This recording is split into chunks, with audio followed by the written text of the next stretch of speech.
Alors le site de Nyon romain a été créé en fait à l'époque de Jules César, avant sa mort en 44 avant Jésus-Christ, ce que nous indique de façon claire le nom du site lui-même et de son territoire, Colonia Julia Equestris, nom qui apparaît sur un certain nombre de documents, dont cette inscription.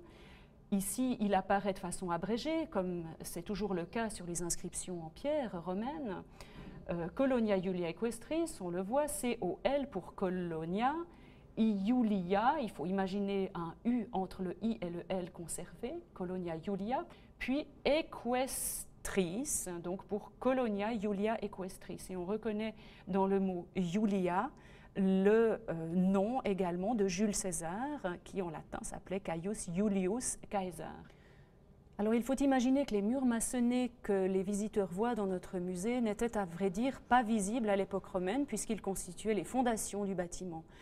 Ce qui était par contre visible, ce que les gens voyaient, ce dans quoi les gens se promenaient, c'était l'élévation du bâtiment qui atteignait une vingtaine de mètres, qui était composée de blocs de pierre de taille et dont les façades étaient ornées de différents éléments d'architecture dont un certain nombre d'exemplaires nous sont conservés.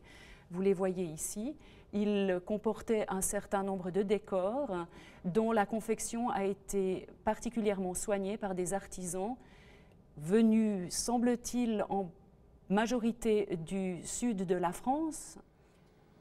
Alors ça fait plusieurs décennies, voire plusieurs siècles, que le passé romain de Nyon est connu, et en particulier de la population locale. Et d'ailleurs, les collections romaines pouvaient être visitées au château de Nyon. Mais c'est la découverte de la basilique du Forum, qui est intervenue en 1974, qui a donné l'impulsion nécessaire à la création d'un musée spécifique à la conservation, à la mise en valeur des objets romains. Alors cette sculpture représente très probablement l'empereur Auguste. Elle a été importée de Rome ici. Elle est en marbre de Carrare et elle représente donc l'empereur Auguste dans une position un peu particulière. Elle le représente dans ses fonctions de prêtre.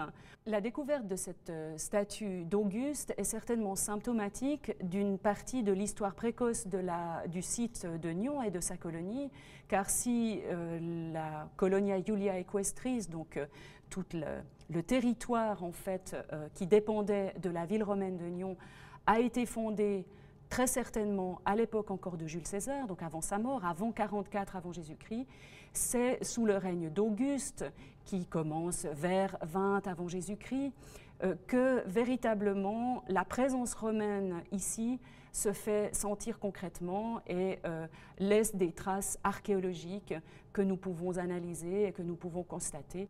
C'est à cette époque également que le Forum, donc le centre monumental de la ville, le centre administratif, politique, économique de la ville, connaît ses premiers aménagements que nous constatons, que les archéologues constatent sur le terrain. Nous, on a une broche là. Non, la broche, voilà, la broche. Broche. Continue. Alors là, on a vu des ciseaux. C'est combien les ciseaux larges? Numéro 3, après. Celui-là. C'est le ciseau moyen. Le ciseau moyen, t'as tout à fait raison. C'est le numéro quoi? C'est le numéro 4.